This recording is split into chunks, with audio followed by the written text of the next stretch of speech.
Clair Obscur Expedition 33 is developed by Sandfall Interactive, a small French indie studio founded by creative director Guillaume Broche.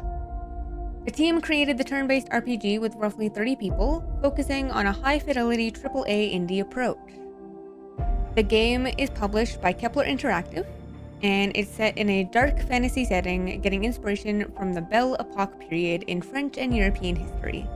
The game follows members of Expedition 33 as they set out to destroy the Paintress, who causes their yearly gommage, which means a race, in which those at that age that decreases yearly or older are erased from existence. So essentially, if you are 33 and it says 33 on the monolith, then you at age 33 or older will die.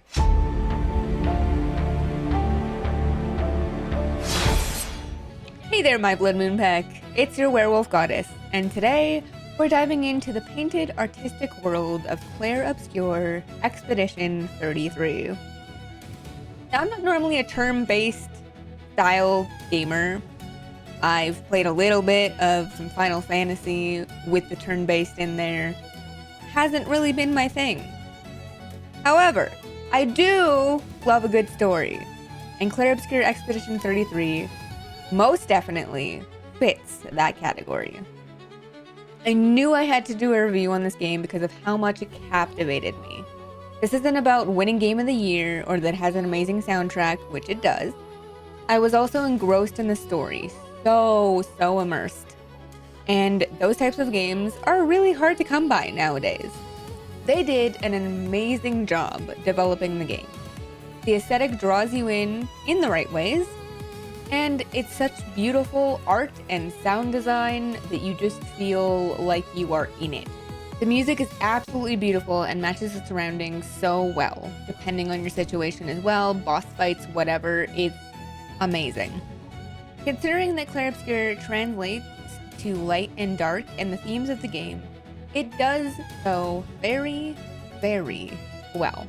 So this game is a turn-based RPG, and like I said earlier, I usually hate those. And hate is a strong word, but generally not my type of game. I would rather be able to run in and just hack and slash, punch, or whatever my enemy till they're dead.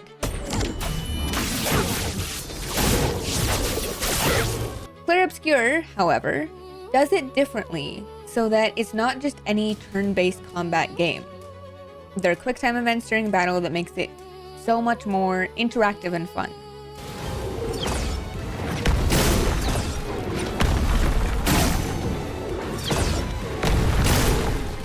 The parrying and the dodging help there as well for me. Ready to evade. Not today.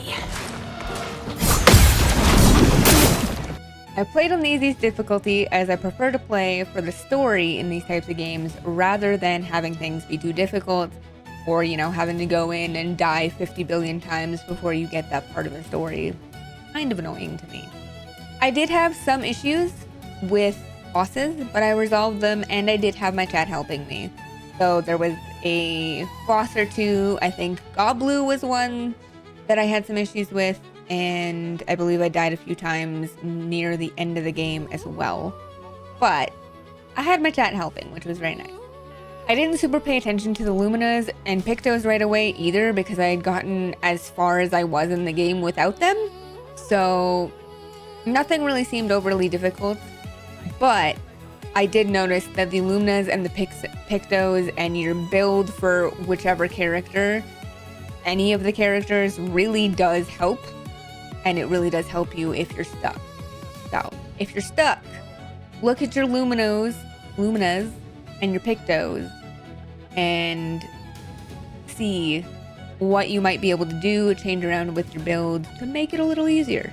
Everything was action-packed in the right moments, while also slow burning when it needed to be. The very beginning of the game was a pretty slow burn.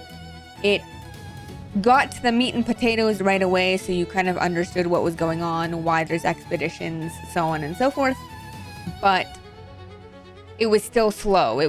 I had so many questions immediately, like who's the Paintress, what's a gommage, what's happening, why are the expeditions a thing? It does explain that all relatively soon, but then you get the real reason behind it all later. The story for this game is phenomenal. Like, the best. This game deserved Game of the Year, let me tell you. Very emotional and raw at times, which makes it all the more immersive and just better in general. Very interesting and compelling. The monsters and the bosses are cool and interesting, and their designs are interesting, and their movesets are interesting too, to learn their patterns and things like that. The remaining human population is trapped inside the island city of Lumiere, living under the shadow of a monolithic entity known as the Paintress. Once a year, she awakens to paint a number on a towering monolith off in the distance. This triggers the gommage, derived from the French word for erasure, an event where everyone corresponding to that exact age instantly dies, turning to smoke and flower petals, or paint and flower petals, we're not really sure. Worse is that the number ticks down by 1 every year, meaning the Grim Reaper's net catches an increasingly younger demographic.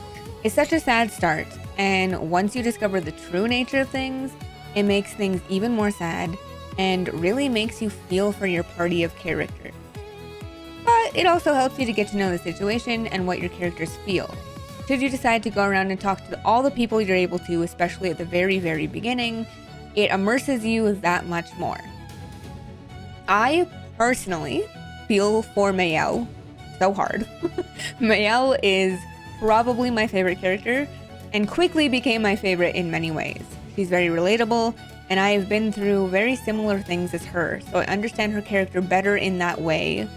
In my opinion, I feel like I very much feel for her and understand how she feels about certain things.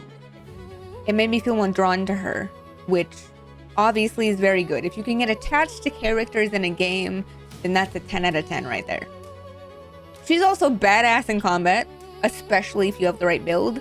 And I don't know about now, but there used to be some very, very badass builds for Mayel. So, as I've said probably at least a few times now in this video, as someone who doesn't really enjoy turn-based games, I did not think that I would like this game at all. What?